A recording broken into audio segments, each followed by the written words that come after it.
സൂര്യൻ കർക്കടക രാശിയിലേക്ക് മാറുന്നതിനെയാണ് സംക്രാന്തി എന്ന് പറയുന്നത്. ഇത് 6 മാസത്തെ ഉത്തരായനത്തിൻ്റെ അവസാനവും ദക്ഷിണായനത്തിൻ്റെ തുടക്കവുമാണ്. രാമായണ മാസത്തെ വരവേൽക്കുവാൻ തയ്യാറെടുക്കുന്ന നേരം. മിഥുന മാസം അവസാന ദിവസത്തിലാണ് കർക്കടക സംക്രാന്തി ആചരിക്കുക.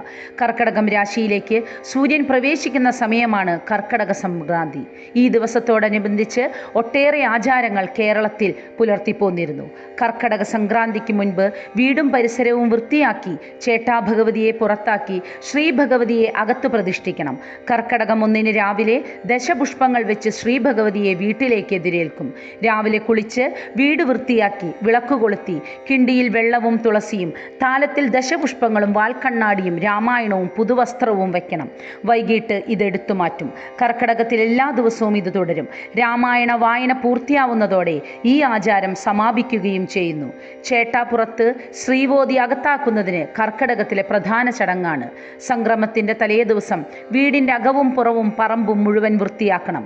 മുഷിഞ്ഞ വസ്ത്രങ്ങളും മറ്റും ഒരു കീറപ്പായിലെടുത്ത് ചുരുട്ടി കലവും പായും കൊണ്ട് ഒരാൾ സംക്രമ ദിനത്തിൻ്റെ തലേന്ന് സന്ധ്യയ്ക്ക് വീട്ടിലെ ആർക്കും ബുദ്ധിമുട്ടില്ലാത്ത ഏതെങ്കിലും ഒരു ഒഴിഞ്ഞ സ്ഥലത്ത് കൊണ്ട് കളയും. കലത്തിൽ തിരി കത്തിച്ചു വെച്ചിരിക്കും.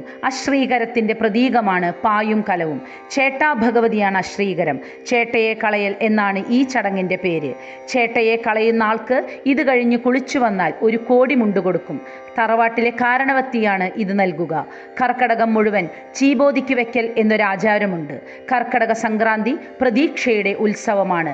പഴമ്പായ, പഴമുറം, പഴംചൂല് എല്ലാം മുറത്തിൽ കെട്ടി വിളക്ക് കത്തിച്ച് സന്ധ്യയ്ക്ക് തോട്ടിലോ നദിയിലോ ഒഴുക്കുന്നു. ചേട്ടാഭഗവതി പുറത്ത്, ശ്രീഭഗവതി അകത്ത് എന്ന് കുട്ടികൾ ആർത്തു വിളിക്കുന്നു.